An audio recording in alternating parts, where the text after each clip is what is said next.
Alors on va essayer de comprendre ce qui se passe avec ton travail, Claude, sachant que dans l'exposition toujours visible ici, jusqu'au 25 août, ce qu'on voit, ce sont 5 cahiers carnets qui donnent une idée un peu différente en fait du travail tel qu'on le connaît quand on sait que tu as fait ce que tu as appelé depuis le début des définitions méthodes.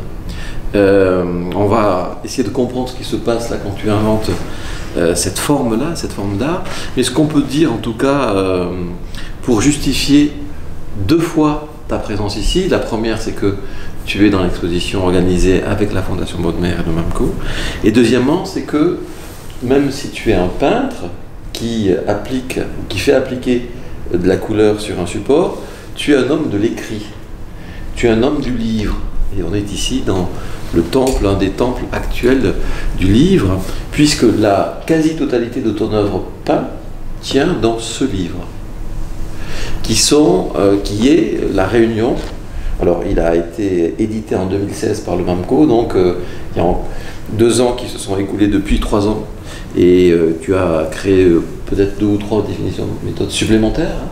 Mais en tout cas, la spécificité aussi du travail de Claude Ruteau, c'est que c'est une œuvre, c'est un œuvre visuelle et un œuvre à lire, hein, qui est aussi une partie donc de son travail.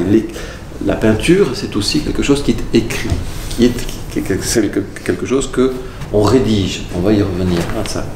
Et donc c'est aussi naturel que tu puisses te retrouver dans ce lieu qui est le lieu du livre par excellence. Alors, pour essayer de comprendre ton parcours, eh bien, évidemment, il faut s'arrêter sur ce geste fondateur, hein, qu'on voit derrière nous ici projeté, qui est ce que tu fais au mois de mars 1973 dans la cuisine de ta maison à Paris, rue Clavel, alors que tu es en train d'aménager ce lieu hein, pour en faire un lieu de vie familial, en repeignant ce lieu en particulier, tu as l'idée de peindre cette toile carrée de la même couleur que le mur sur lequel elle est accrochée. Et ça va déclencher un ensemble de choses. Est-ce que tu peux revenir très simplement sur ce geste qui, je le sais, t'a un peu sidéré au point que tu as mis plusieurs mois, quasiment une année, à en tirer des conclusions qui ont été pour toi structurelles et structurantes par rapport à ton approche de la peinture. Ben oui, c'est-à-dire que j'étais en train de repeindre effectivement la cuisine de la maison et mon fils allait naître, je sais pas, 8 jours après ou 10 jours après, donc il fallait terminer ça. Et puis il y avait une petite toile qui traînait là au pied du mur et il me restait un peu de couleur. Et avant d'aller déjeuner, je donne un coup de rouleau, enfin sur cette toile. Voilà. Et puis après le déjeuner, bon, j'ai accroché la toile sur le mur. Puis je me suis demandé ce que j'allais pouvoir faire de ça, je ne savais pas très bien. Et ben, j'ai mis un moment à m'habituer à ça et à essayer de comprendre ce que j'avais fait. Et je ne peux pas dire que j'en suis encore là, mais malgré tout, ce hasard, si vous voulez, a fait que pour moi la peinture a pris une autre tournure que simplement une question de représentation ou de provocation ou de choses comme ça. Une chose extrêmement simple qui finalement a été exploitée dans le sens de faire aujourd'hui une peinture qui n'est jamais terminée, c'est-à-dire qui est toujours à repeindre, qu'on peut repeindre, on peut d'ailleurs se passer du support d'origine, si vous voulez. On peut très bien, vous avez une toile, elle est peinte en rouge, bon, vous dites, ça va être dur, il va falloir passer 4 couches ou quoi, bon, et puis, ou la toile est un peu abîmée, bon, on change de toile, et puis il n'y a pas de problème.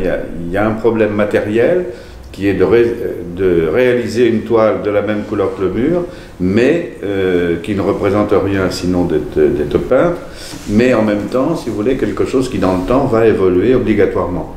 C'est-à-dire que bon, le mur et la toile vont sans doute vieillir de façon différente, vous allez déménager, il va falloir repeindre, enfin bon, et tout ça, c'est un peu ce qui a fait que j'en suis là aujourd'hui encore de faire un travail que je défends, d'un travail purement pictural, si vous voulez, qui fait que les œuvres ne sont jamais terminées. Et à partir de cette première toile, donc j'ai mis peut-être 1 an ou 2, je ne sais pas exactement, à écrire finalement la phrase qui finalement est la matrice de toute mon œuvre depuis ce temps-là, une toile tendue sur châssis, peinte de la même couleur que le mur sur lequel elle est accrochée. Voilà.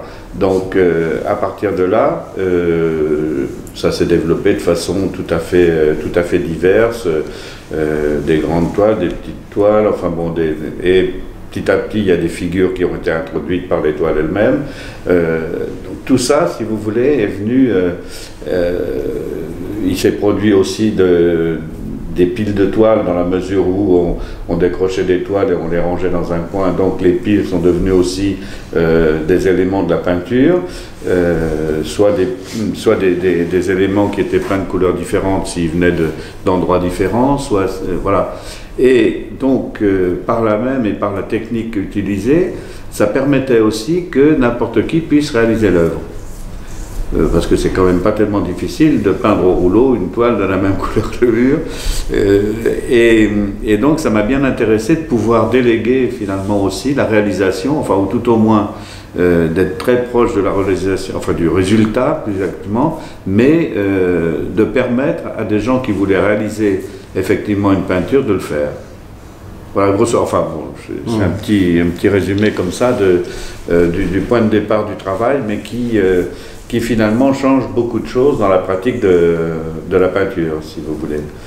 Et en même temps, bon, c'est vrai que j'ai pris beaucoup de choses dans l'histoire de l'art, des références soit purement picturales, soit de sujets, soit de lieux, enfin voilà, donc tas de choses comme ça. Donc dans ce geste très simple, on pourrait même peut-être dire de ce geste sans qualité au fond, hein. Tu fais de la peinture en bâtiment un élément de la peinture tout court, de la peinture plasticienne, disons. Oui, peinture en bâtiment, c'est peut-être beaucoup dire, parce que je veux dire, les peintres en bâtiment sont plus forts que moi, mais en réalité, c'est une chose qui m'intéresse dans ce sens où un jour ou l'autre, avec ce travail, on va être obligé de repeindre. Et l'idée de repeindre, c'est quelque chose qui m'intéresse parce que on repeint la toile, mais finalement, on se dit, bon, bah, mais on n'est pas peut-être obligé de prendre cette toile-là, peut-être qu'on va prendre une toile ronde, ovale, plus grande, plus petite. Voilà, donc ça ouvre le travail à plein de choses, et puis ça produit, par exemple, des piles, c'est-à-dire ça produit des restes. À partir du moment où vous avez abandonné tel ou tel support, ben vous les avez posés là, et petit à petit vous apercevez que vous avez une peinture qui devient un volume. Donc ça change en fait encore la proposition. Et petit à petit, comme ça, se construit un système, si vous voulez, qui permet de répondre à énormément de situations à laquelle la peinture est prévue. Voilà, jusqu'à dire bon, bah, finalement vous avez acheté une toile, vous avez acheté une petite toile ovale, vous en faites ce que vous voulez, et puis l'idée c'est que vous l'emmeniez dans votre tombe. Ça, on va y revenir. Oui, non, mais enfin, je veux dire, c'est pour vous dire le chemin qui peut être parcouru par ce type de proposition. C'est ça, c'est-à-dire que c'est une proposition très très simple, hein, qui peut être exécutée par tout le monde. On va revenir sur cet aspect-là aussi, hein. Et en même temps, elle est tellement simple qu'elle ouvre à une possibilité quasiment inépuisable de variation. Et jusqu'à présent, tu as conçu donc, depuis mars 1973, à peu près 678 oui. définitions méthodes, qui sont, pour la quasi-totalité d'entre elles, consignées dans ce livre, parce que si tu as fait ce geste dans un premier temps, hein, ce geste d'artiste dans sa maison qui est en train d'être aménagée, hein, et l'aspect domestique de ce déclenchement pictural, je crois, est important à souligner. Dans un second temps, tu as formalisé ce protocole par un texte, hein, qui désigne ce premier travail sous le titre « Toile à l'unité ». Et ce texte dit la chose suivante: « Une toile tendue sur châssis, peinte de la même couleur que le mur sur lequel elle est accrochée. Sont utilisables tous les formats standards disponibles, qu'ils soient rectangulaires, carrés, ronds ou ovales. L'accrochage est traditionnel. » Donc là, c'est ta première écriture de la peinture, hein, ta première description du protocole pictural, et donc c'est la première définition méthode qu'on va trouver dans ce volume. Et on voit tout de suite que il y a à la fois la question du fond, hein, ce que tu proposes comme procédure, et la question de la forme, la manière dont tu verbalises, dont tu rédiges cette procédure.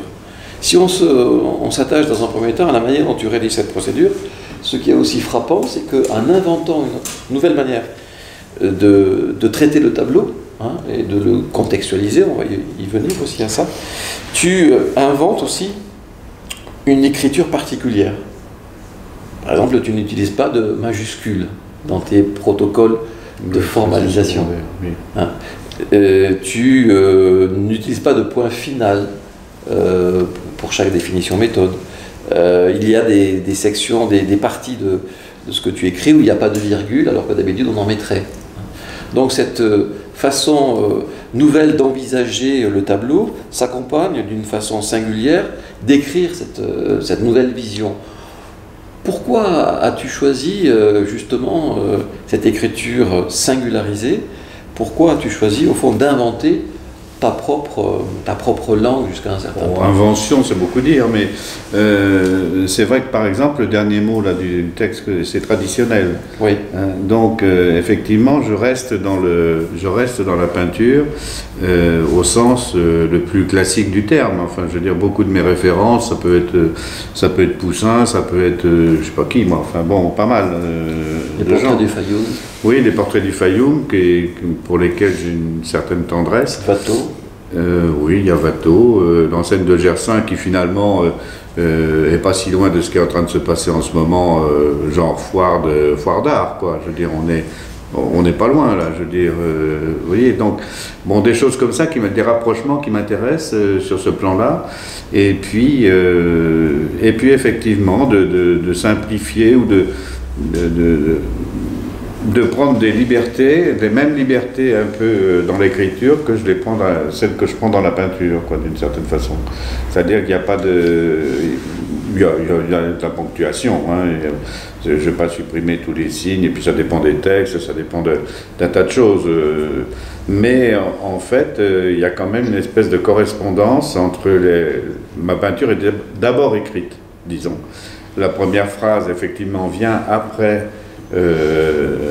la peinture, mais très vite, en fait, j'écris des textes qui précisent qu'on distribue les toiles comme ci, comme ça, etc. Et donc, sans forcément les expérimenter tout de suite, en disant, bon, ça se fera plus tard, quelqu'un le fera, ou voilà. Donc, il y a pas mal de définitions méthodes qui sont encore à l'état de texte, qui sont pas à l'état de peinture, si vous voulez.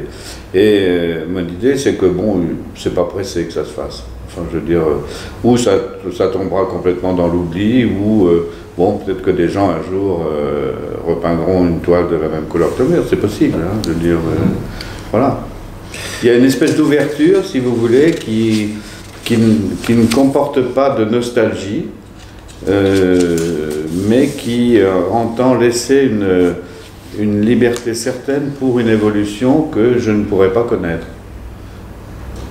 C'est-à-dire que tu ne connais pas, c'est pas toi qui détiens le dernier mot sur ton travail. Non, c'est sûr. C'est sûr. Oui, j'espère bien, moi. Donc c'est pas un objet clos, c'est un objet ouvert. Oui, c'est un objet ouvert, oui, c'est ça. Comme le texte est aussi ouvert d'une certaine façon. Enfin, je veux dire, c'est décrit de façon à garder la porte ouverte. C'est-à-dire que l'idée, il y a un autre mot que j'utilise et qui est très significatif, c'est que je ne parle plus de collectionneur, mais de preneur en charge de l'œuvre. Donc, effectivement, c'est quelqu'un qui a, en lisant le texte, il va devoir l'interpréter. Et bon, cette interprétation, alors si je me suis trompé, ça risque d'être catastrophique, mais ça a peu de chances d'être catastrophique, et de toute façon, bon, il y a quelque chose qui va se passer, qui va évoluer, etc. Enfin bon, et ça m'intéresse beaucoup de pas clore, si vous voulez, le discours, ni par l'écriture, ni par la peinture. Que l'œuvre reste ouverte. Ça, c'est une chose qui m'importe énormément. Et alors, donc il y a eu cette situation domestique d'invention de la définition méthode, mais il y a aussi une chose qui t'avait frappé et qui a probablement joué dans cette apparition de la définition méthode, la première, c'est le fait que dans 2 scènes du film de Godard et de Jean-Pierre Gorin, Tout va bien, un artisan, un peintre en bâtiment révolutionnaire se met à peindre un mur en bleu sur lequel sont accrochées des photos sous verre, ou des affiches. Oui. Hein. Et ce geste-là, jusqu'à un certain point, il fait aussi partie de ce basculement. Oui, c'est ce qu'on m'a toujours dit. C'est ce qu'on m'a toujours dit, mais je me souviens. Enfin, si je connais bien le film de Godard, hein, je veux dire, enfin, puis l'ensemble de son cinéma, mais je suis pas certain que ça a été le déclencheur du truc. Je suis pas certain du tout. Maintenant, peut-être que c'est ça, hein, j'en sais rien. En tout cas, dans son cinéma, Godard n'a pas tenu compte de cette chose-là, enfin dans le film lui-même, tandis que finalement, moi, je reste sur cette idée de repeindre, quoi. Je veux dire, vraiment de repeindre. C'est une forme aussi de relecture, en fait, de la peinture qui se passe avec ça. Pas simplement le fait matériel de repeindre, mais l'idée que la peinture va continuer comme ça, en dehors même du caractère de représentation que ça peut constituer. Je montre simplement une actualisation de cette première définition méthode qu'on peut voir au MAMCO, dans la partie de la collection qu'on appelle l'appartement, hein, dans la chambre. Alors c'est la reconstitution de l'appartement d'un collectionneur, Guylain Moléviéville en l'occurrence, qui était à l'époque aussi un galeriste, en tout cas il s'intitule aujourd'hui agent d'art, ce qu'il était probablement déjà à l'époque. Je ne sais pas trop ce que ça veut dire, mais en tout cas c'est quelqu'un qui agit qui agit dans le domaine de l'art, c'est ça. Et il avait donc installé dans son appartement l'ensemble de sa collection, à la fois minimale et conceptuelle. Et dans sa chambre, donc, il avait actualisé la première définition méthode de Claude. Et vous voyez donc ce que ça peut donner en couleur. Hein. Il y a une autre, je vous montre une autre actualisation plus tardive. Hein. Alors, cette première définition méthode, elle est simple dans sa proposition, simple jusqu'à un certain point dans son énonciation, mais on peut avoir des définitions méthode assez complexes. Je pense par exemple à la définition méthode qui s'appelle « à l'adresse », qui a été formalisée par toi en 1990, qui est une définition méthode qui est écrite sur 5 pages et qui se développe en 40 points. C'est probablement la plus grande que tu aies composée. C'est quoi cette histoire ? À l'adresse. À l'adresse. Alors je n'ai pas trouvé la page d'ici, je ne l'ai pas cherchée d'ailleurs, mais je suis certain de la référence. Donc c'est ça qui est assez saisissant, hein, ce qu'on a. Ben à partir du moment, je veux dire, où en plus, effectivement, j'ajoute que sur un mur non peint, la toile n'est pas peinte non plus, etc. Bon, essayer de voir toutes les possibilités qui existent de rapport entre une toile et un mur. Bon, on peut composer des œuvres très très complexes même. Enfin, j'utilise aussi les toiles qui ont été peintes et qu'on ne réutilise pas directement et qu'on retourne contre le mur. Je mélange des toiles brutes et des toiles peintes. Enfin, il y a tout un espèce de vocabulaire qui petit à petit s'est élaboré, qui permet effectivement de faire des compositions relativement complexes. Et d'ailleurs, cette première définition méthode, tu l'as à un moment donné remodelée. En 1996, elle est devenue tableau à l'unité. En tout cas, tu as fait une définition qui s'appelait tableau à l'unité. Et après, alors vous avez là ici l'énoncé de cette définition méthode. On est passé de toile à l'unité à tableau à l'unité. Et puis après, tu as homogénéisé ces deux définitions méthode pour créer une peinture à l'unité. Hein. Donc, moi, qui est la généralisation, maximale. Mais ce que je voudrais savoir, c'est quelle différence tu fais entre toile, peinture et tableau? Le tableau, c'est un objet fixe, enfin plus ou moins dans mon esprit. Et donc, le fait de le repeindre, finalement, on peut dire, enfin moi, pas mal de gens voient une toile de la même couleur que le mur, ils disent, bah ça c'est, enfin ils disent c'est un tableau. Ils disent pas c'est une peinture seulement. Effectivement, si on regarde ça comme ça, c'est tout à fait exact. Par contre, si on replace l'œuvre dans le temps, effectivement, ce qui est aussi ma préoccupation, enfin, c'est même une de mes principales préoccupations de situer la peinture dans un cycle d'évolution et tout. Bon, le tableau n'existe plus. En ce qui me concerne, le tableau, c'est quelque chose qui est fixe dans l'histoire de l'art, qui est définitif. Alors bon, on peut le restaurer, on peut, etc. Mais repeindre la toile, on est au-delà du tableau, effectivement. Et donc j'ai confronté dans de plusieurs façons, effectivement, ce qu'on pourrait appeler un tableau et en fait qui n'est qu'une toile peinte de la même couleur que le mur. Voilà, c'est un peu remettre dans un circuit d'évolution, effectivement, un système de toile avec des piles aussi qui se construisent, qui se déconstruisent, voilà, qui jouent de face, retournées. Bon, et c'est vrai que j'ai aussi beaucoup utilisé dans ces compositions, j'ai beaucoup utilisé des peintures anciennes, enfin, je veux dire, l'autoportrait de Poussin, bon... C'est d'ailleurs par ce biais-là que tu fais apparaître la figure dans ton travail. Oui. Alors oui, mais bon, oui, absente, d'ailleurs. Elle est absente. En fait, c'est-à-dire que... Enfin, le portrait du Fayoum, tu les montres comme tel. Oui, ça, je les montre. Mais dans le cas de Poussin, c'est effectivement le portrait. Je montre le portrait du Fayoum comme un timbre-poste incrusté dans une grande toile, peinte de la même couleur que le mur, en fait. Parce que, mais c'est en général également une toile de portrait, figure, quoi. Et ça m'intéresse bien parce que, bon, je veux dire, c'est quelque chose qui reste tout à fait vivant. Enfin, les portraits du Fayoum, c'est quelque chose c'est des peintures extrêmement simples, finalement, extrêmement directes. Et c'est vraiment une des choses qui me paraît tout à fait d'actualité. Enfin, je veux dire, c'est de la peinture, tout ce que ça a de plus classique, et ça a, je ne sais pas combien, 19 ou 20 siècles, quoi, je veux dire, quelque chose comme ça. Elles sont parfaitement conservées et tout. Bon, j'ai jamais repeint un portrait du Fayoum. J'ose pas.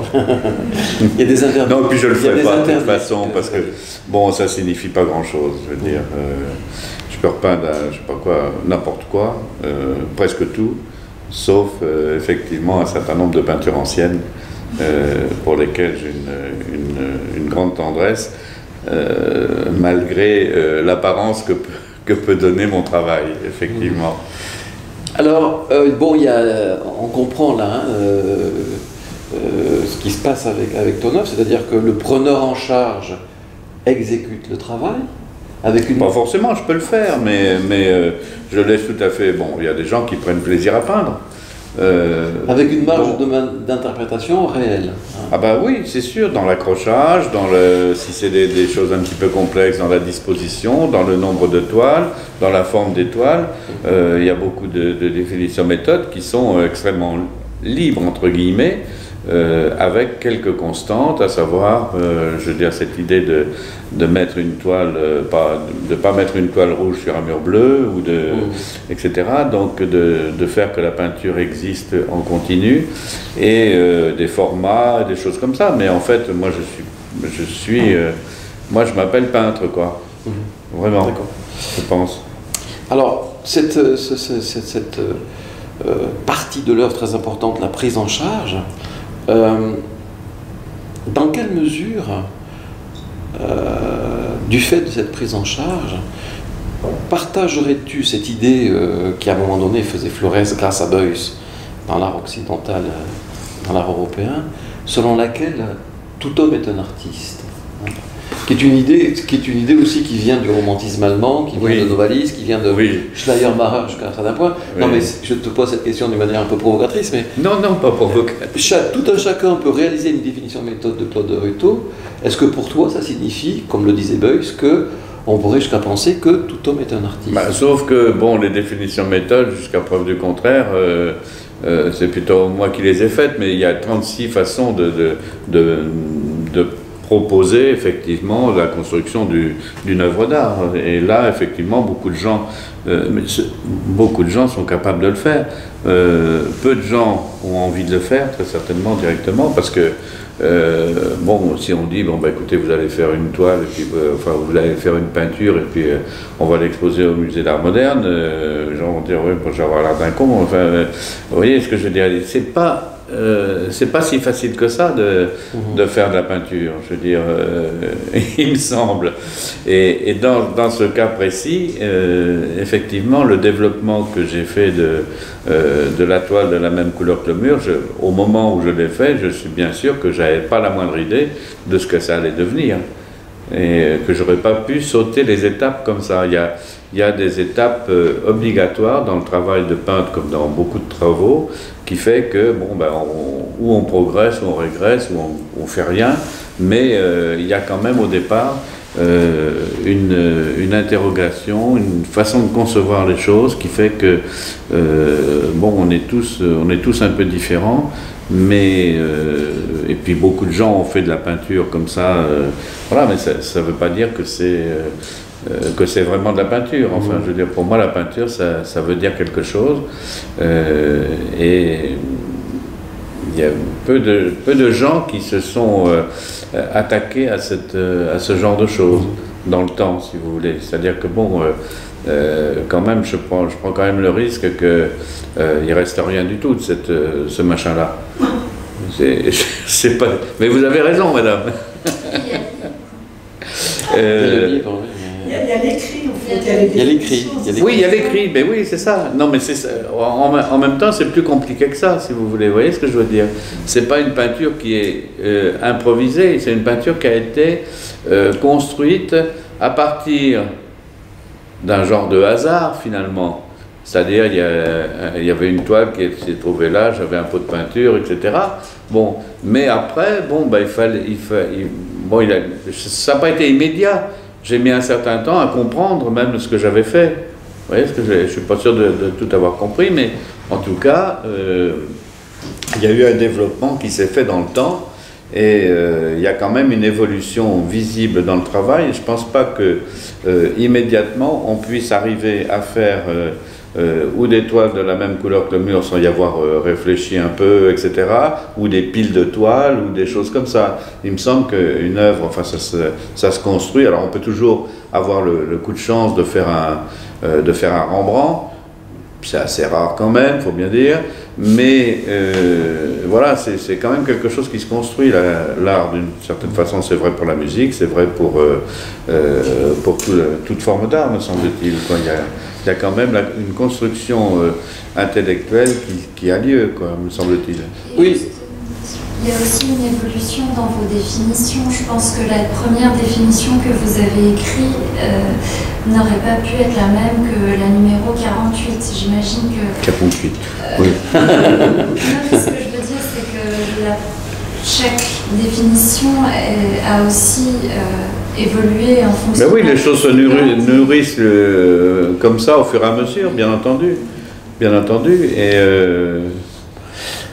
ça se nourrit, et puis... Il faut beaucoup de temps. Enfin, moi je crois qu'il faut du temps, quoi, quand même, si vous voulez.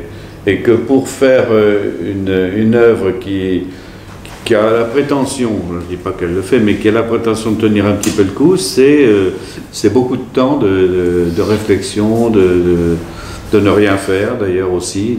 Enfin, tout ça rentre en ligne de compte. Et le temps dans mon travail est très important. Là, enfin, il y a cette idée de repeindre finalement, ou de ne pas peindre, ou de... Voilà, donc qui fait que... Ce qui est aussi très important, c'est...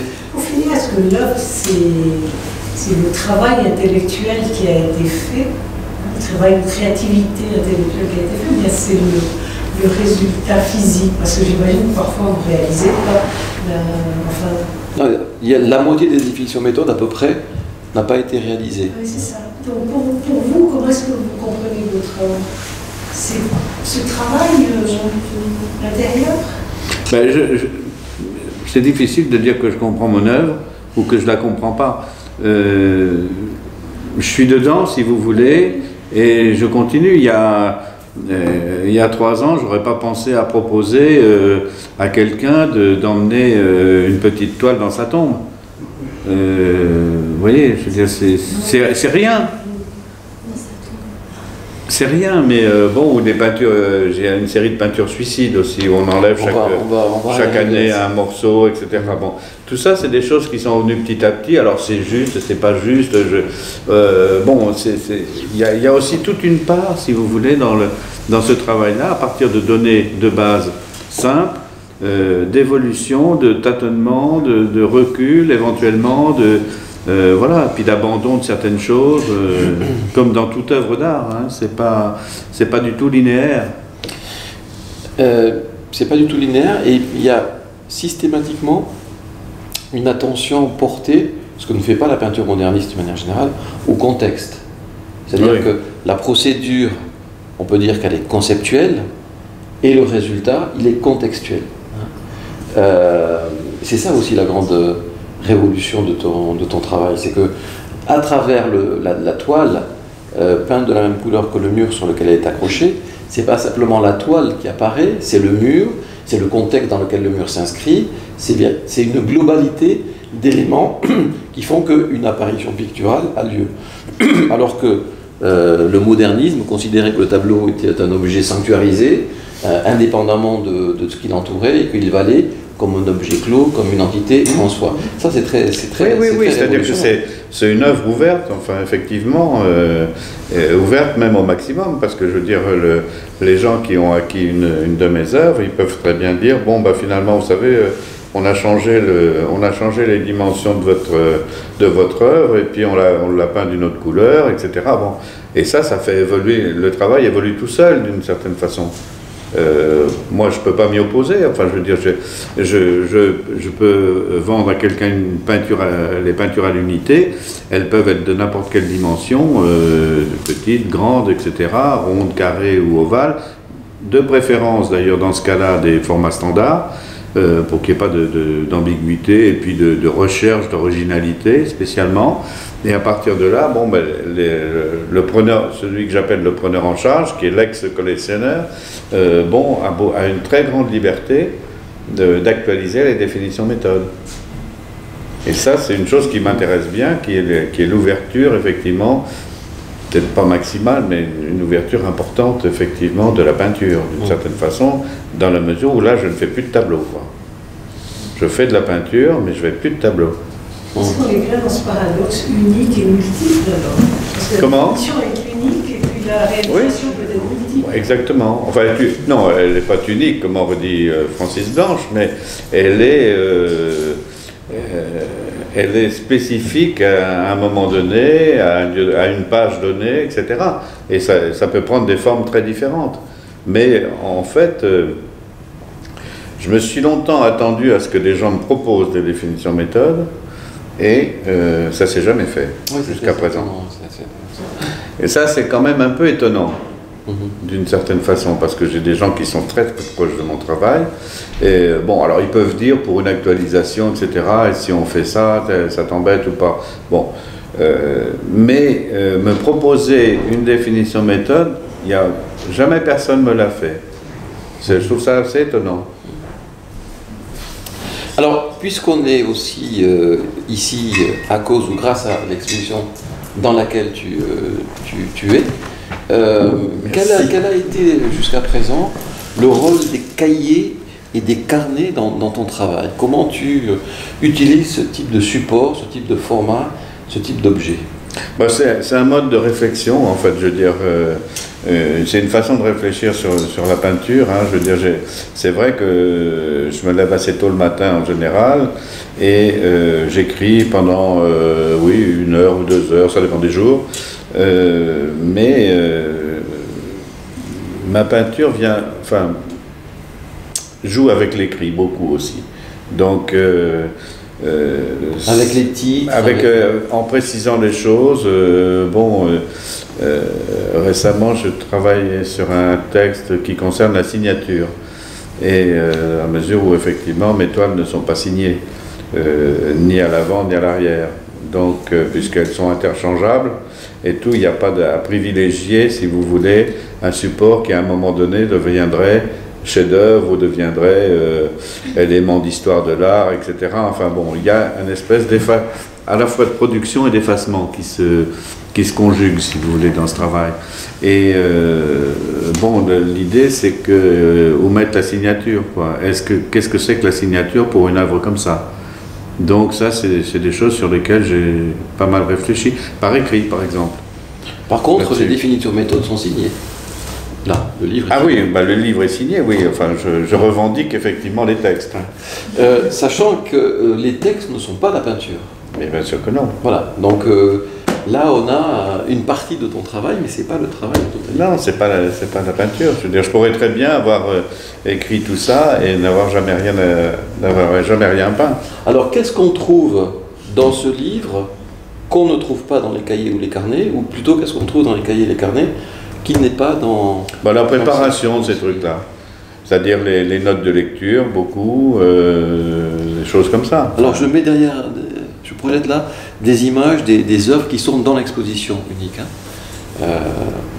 Donc c'est la fabrique de l'œuvre, les cahiers et les carnets. Oui, en même temps, c'est des notes sur l'histoire de l'art, sur des choses que je trouve chez des peintres anciens, ou des choses comme ça, ou des écrits d'artistes, ou des écrits d'autres genres d'ailleurs que les artistes. Donc, effectivement, c'est un travail de collation de documents ou d'idées que je répertorie plus ou moins, que j'utiliserai ou pas, enfin je sais pas. Mais en tout cas, c'est un travail qui dépend de la lecture, quoi. Là, on le voit très bien dans ce cahier, qui est un cahier qui est un cahier d'atelier écrit au fond.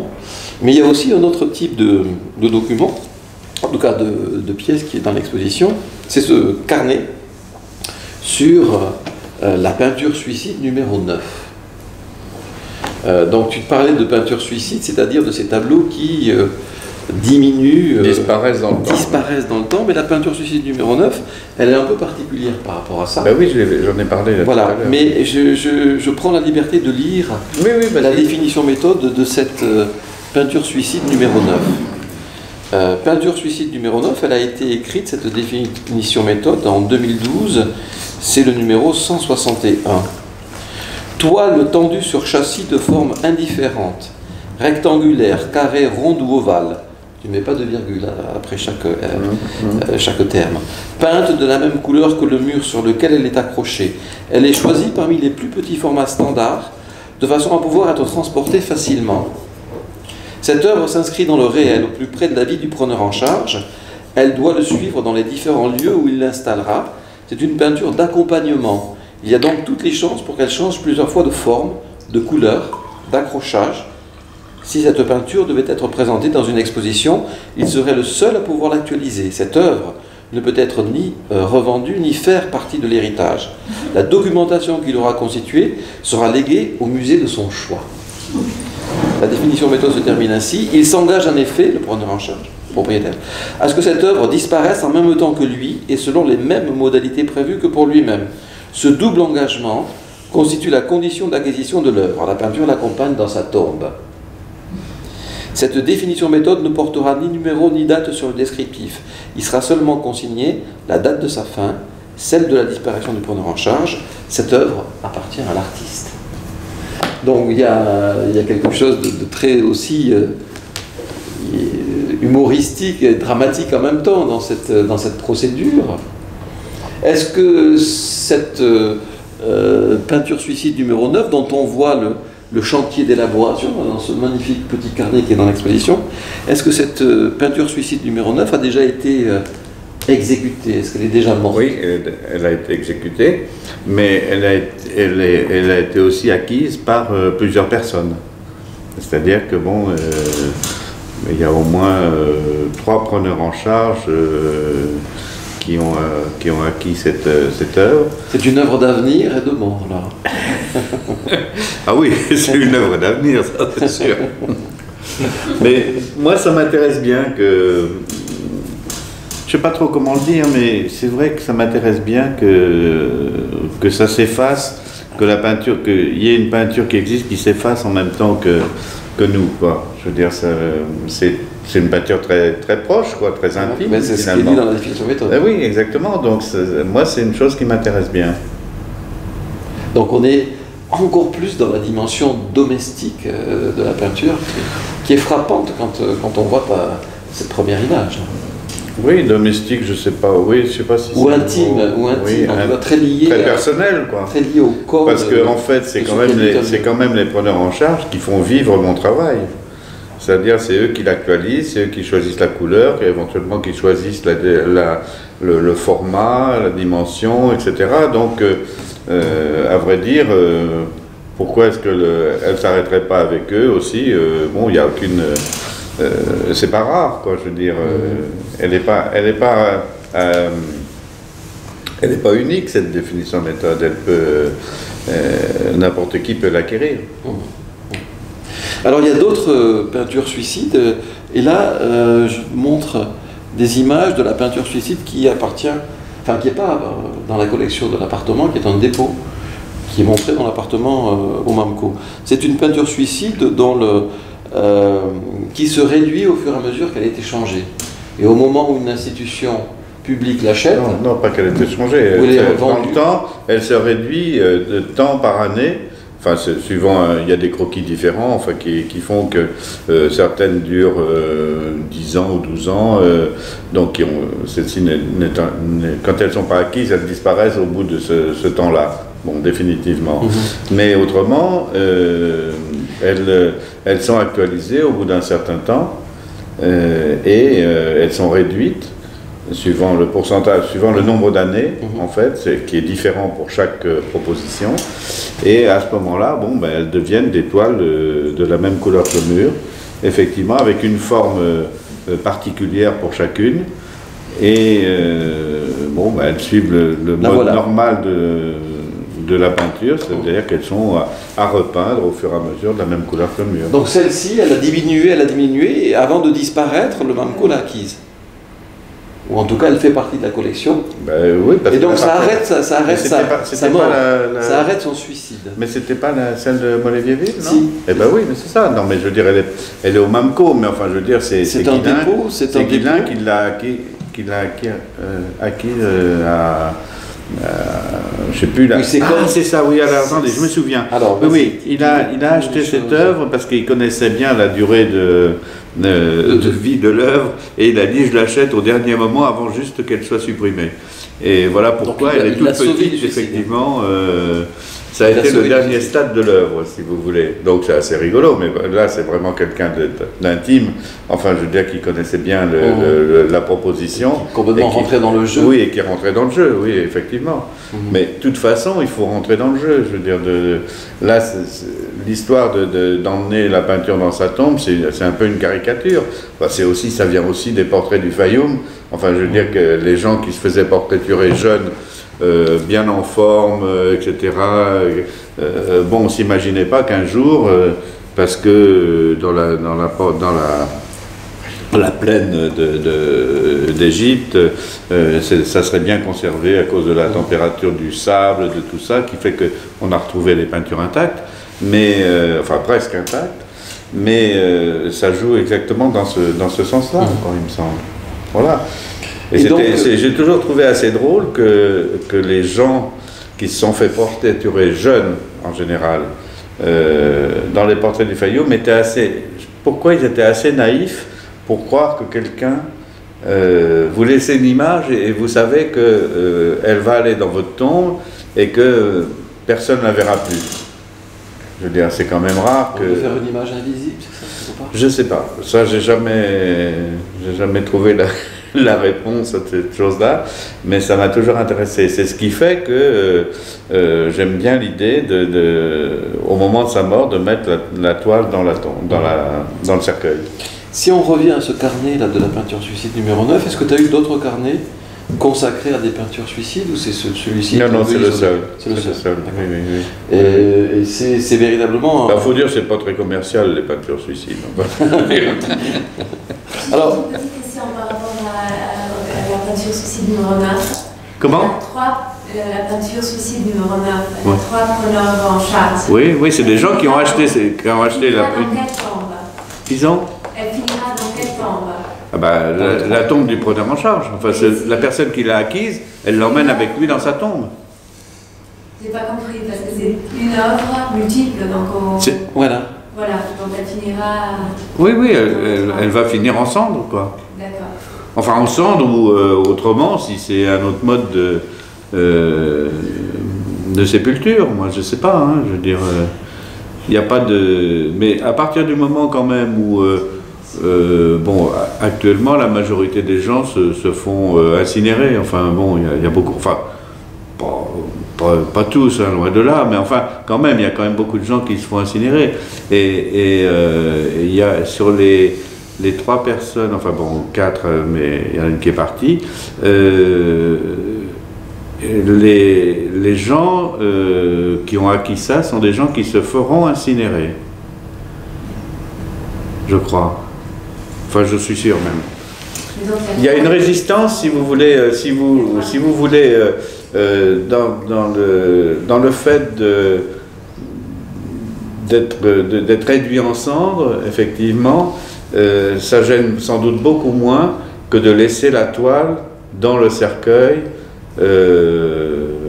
avec tout ce qui peut se passer sous la terre, si vous voulez. Vous voyez ce que je veux dire? Donc là, il y a sans doute une espèce, j'allais dire presque d'exorcisme dans cette peinture, qui n'existe pas dans les autres peintures, quoi. Enfin, bon, c'est... Pour revenir aux cahiers et aux carnets qui sont montrés ici, il y a celui-ci qu'avait évoqué Jacques au tout début de ton intervention, qui est vraiment contemporain de l'invention des définitions méthodes. C'est-à-dire, c'est l'été 1974. Ça, c'est la date qui est marquée. Oui, c'est juillet à peu près.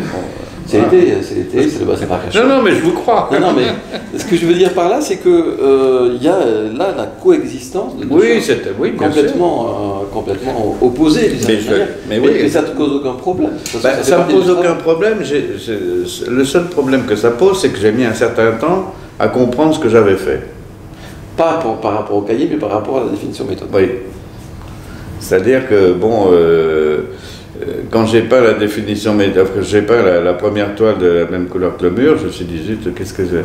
Enfin bon, ça a traîné un petit moment avant que j'assume ce fait-là et de comprendre qu'à un moment donné, il allait falloir que je repeigne, etc. Ce qui a été d'ailleurs assez rapide. Peut-être que cette toile a dû rester dans la cuisine peut-être 3 ans ou 4 ans maximum, et après elle a été repeinte.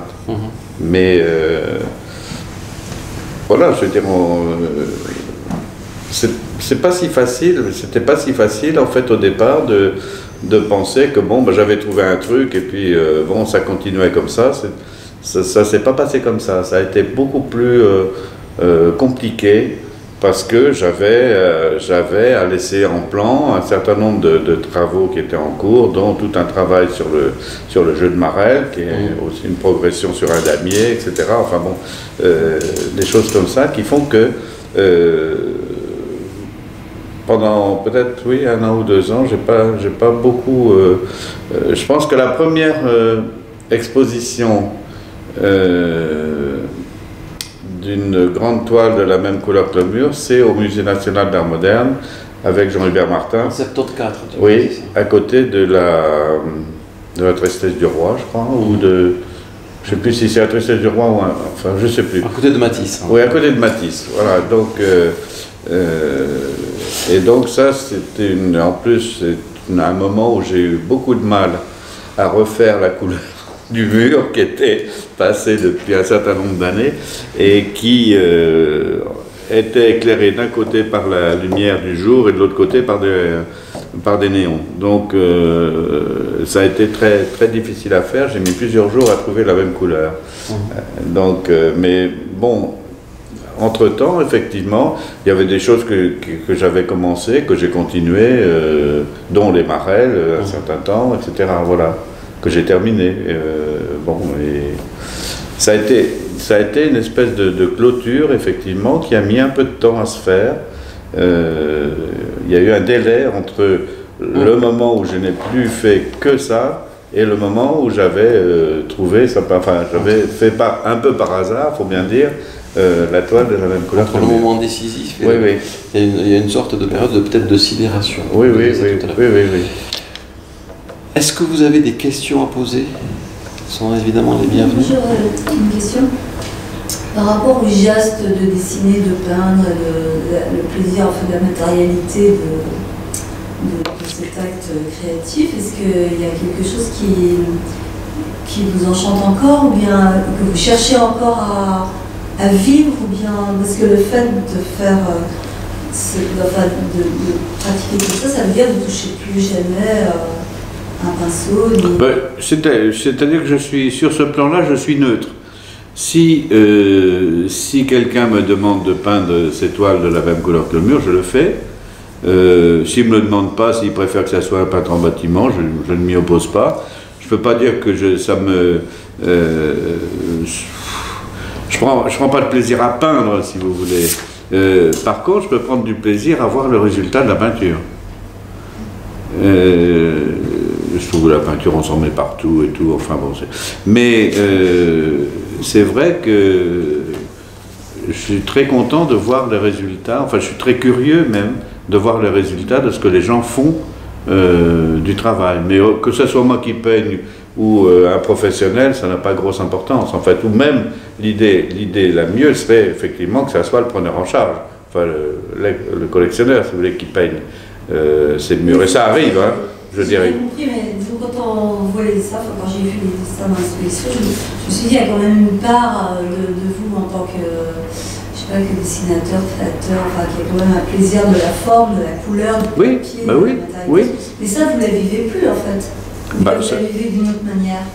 Non, mais ça, moi, j'ai peint beaucoup de toiles de la même couleur que le mur, si vous voulez. Mais aujourd'hui, c'est vrai, si vous me posez la question aujourd'hui, bon, j'aime autant que ce soit quelqu'un d'autre qui le fasse, quoi. Vous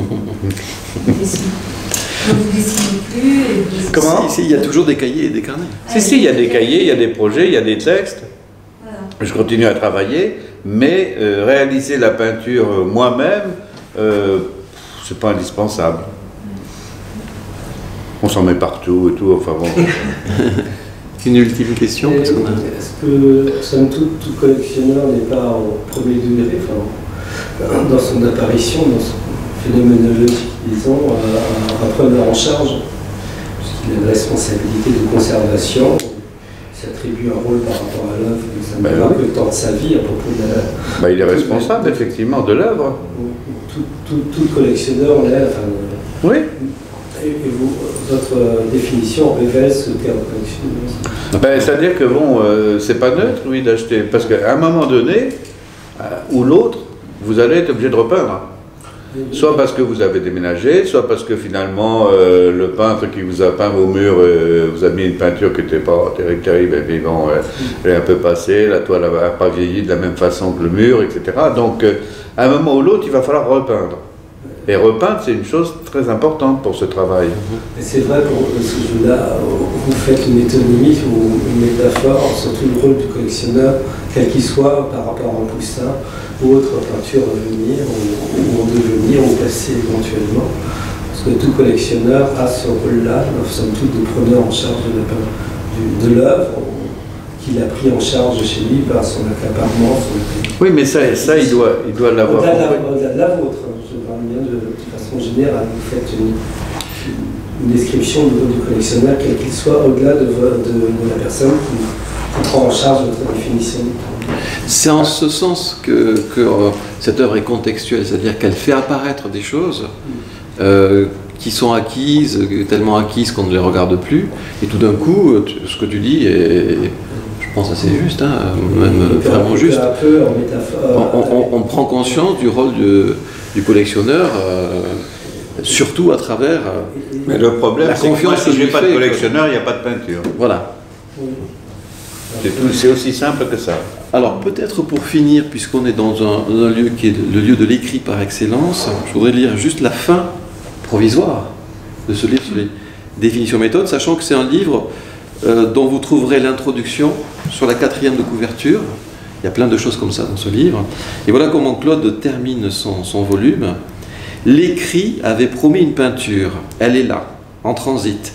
La peinture s'appuie sur le texte, elle y revient, ne peut l'oublier. La peinture emprunte son vocabulaire à l'écrit, le transcrit. La peinture se coule dans le moule de l'écriture, propose sa lecture, s'engouffre dans un manque, une imprécision voulue.